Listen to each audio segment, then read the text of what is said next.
It's one of the worst places to live in Vancouver. Now an apartment complex that was plagued with drugs and crime is making quite a remarkable transition. KATU's Joe English is live at the villas at Bridge Creek to tell us why. Joseph? Well, not that long ago, it might not have been safe for us to even be out here, but thanks to some helping hands, in fact, a lot of helping hands, the people who live here now feel like it is safe to come out of their homes and live their lives. The villas at Bridge Creek, for years more like a prison than an apartment complex. When I first got here, there was lots of drugs, prostitution, cops here all the time.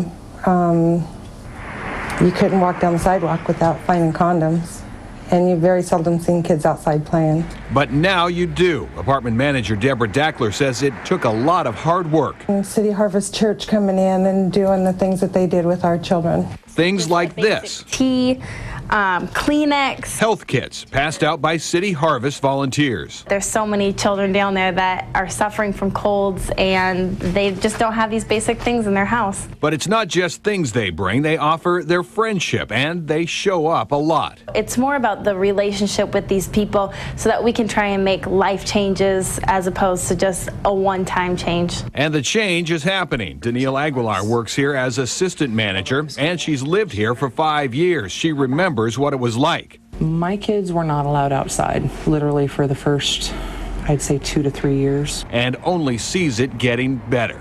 Mothers are moving in their daughters into different apartments, aunts, cousins. It's literally turning into a family community versus just an apartment complex. Well, to give you an idea of how things are changing here, a year ago, this was one of the top 5 places in Clark County where sheriff's deputies and police officers were called to the most.